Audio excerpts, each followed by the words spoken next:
And ఆ song picturise చేసింది ఈ టీము.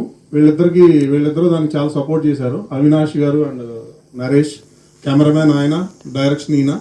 ఆ సాంగ్ మొత్తం వీళ్ళ చేతిలోనే కంపోజ్ అయింది. జస్ట్ నేను వెనకాల నుంచున్నాను అంతవరకే. లిబర్టీ వాళ్ళకి ఇచ్చేసాను. అంటే దీన్ని మళ్ళీ మీరు డైరెక్షన్ చేయకుండా మాకు వదిలేయటం లైక్ ఐ ఫెల్ట్ వెరీ, అంటే ఆ ఫ్రీడమ్ ఇచ్చారు కాబట్టి I'm very thankful to you sir, even Shashi గారికి కూడా.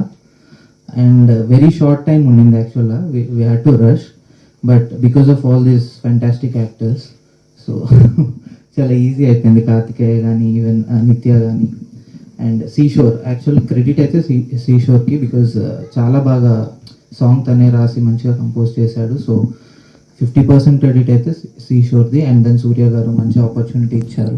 మై డిఓపి చాలా తక్కువ టైంలో ఆ విజన్ అర్థం చేసుకొని వాట్ ఐ థాట్ ఆ స్పాంటేనియస్గా కంపోజ్ చేసినా కూడా he went with the flow. And thank you so much Naresh. ఇంట్లో మూవీ ఇలాంటి సబ్జెక్ట్స్ చేయాలంటే చాలా గట్స్ కావాలి. సూర్య గారు ఫస్ట్ మూవీకి ఇంత అంటే లైక్ ఇంత డాషింగ్గా వెళ్ళి ఇలాంటి పాయింట్ తీసుకొని చెప్పడం అనేది really it's a great attempt. And పాయింట్లో అయితే ఒక జెన్యూనిటీ ఉంది. I hope that genuinity will run the movie in theatres. Thank you sir.